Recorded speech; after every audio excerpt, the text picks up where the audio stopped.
মাসুদ কামাল, আপনার কাছে কি শুনতে চাই যে আমরা নির্বাচনের আগে বর্তমান প্রধানমন্ত্রী তারেক রহমান তখন তিনি এই কথাটি বলেছেন, নির্বাচনের আগে বিএনপি চেয়ারপারসনের কথা আমি বলছি, তিনি বলেছিলেন যে ইলেকশন ইঞ্জিনিয়ারিং হতে পারে, সেরকম আশঙ্কা আমরা শুনেছি, বিএনপির অনেক নেতাকর্মীর কাছ থেকে শুনেছি ইলেকশন ইঞ্জিনিয়ারিং হতে পারে।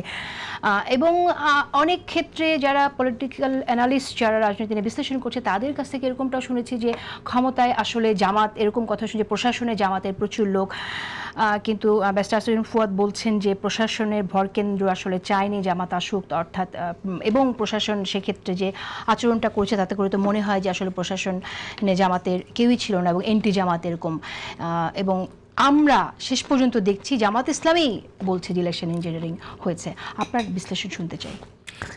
ব্যাপারটা হয়েছে কি, সবাই বলছে, কিন্তু ইলেকশনের আগেও বলছে, ইলেকশনের পরেও বলতেছে, যে যার যার মতো করে বলতেছে, যে অসুবিধা আছে সে বলতেছে, যে অসুবিধায় পড়েছে সে বলতেছে, যে নির্বাচনে হেরে গেছে সে বলতেছে, কিন্তু কেউ কিন্তু তথ্য প্রমাণ দিয়ে বলছে না।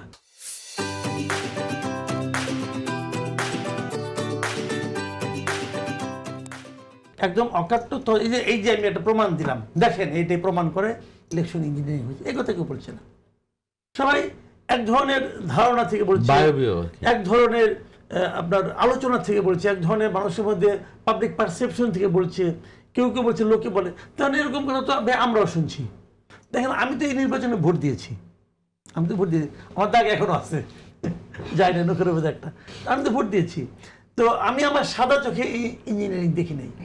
আপনি বলবেন ইঞ্জিনিয়ারিং সাদা চোখে দেখা যায় না, ওটা মেশিন দিয়ে দেখতে হয়, দূরবীন দিয়ে দেখতে হয়।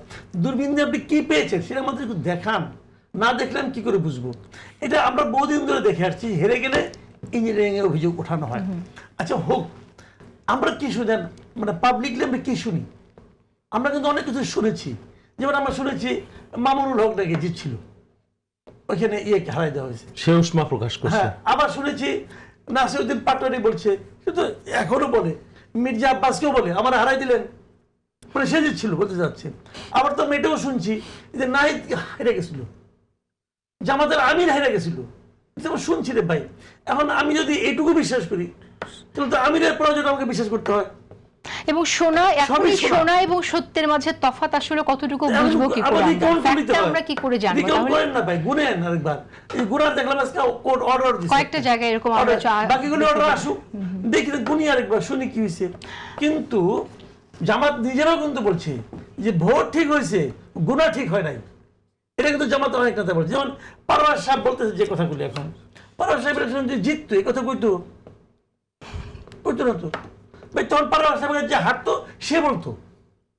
এটা ভাই সবসময় হয়। এবং এটা কি ইলেকশন বা স্কুলে যখন পরীক্ষা দিতাম আগে, রেজাল্ট খারাপ হলে আব্বার কাছে বাসায় আসতে আসতে অজুহাত বানিয়ে আসতাম যে কি কারণে হয়েছে, স্যার সব প্রশ্ন সিলেবাসে বাড়ির থেকে করছে, বলতাম এগুলো আমরা, বললাম তাদেরকে মাইকটা একটু কম খাওয়া যায়, এটা তুমি হয়েছে রে ভাই। কিন্তু সিলেবাসের বাইরের কথা তো না, এটা ইলেকশন ইঞ্জিনিয়ারিং এর একটা গুরুতর একটা অভিযোগ এবার এসেছে।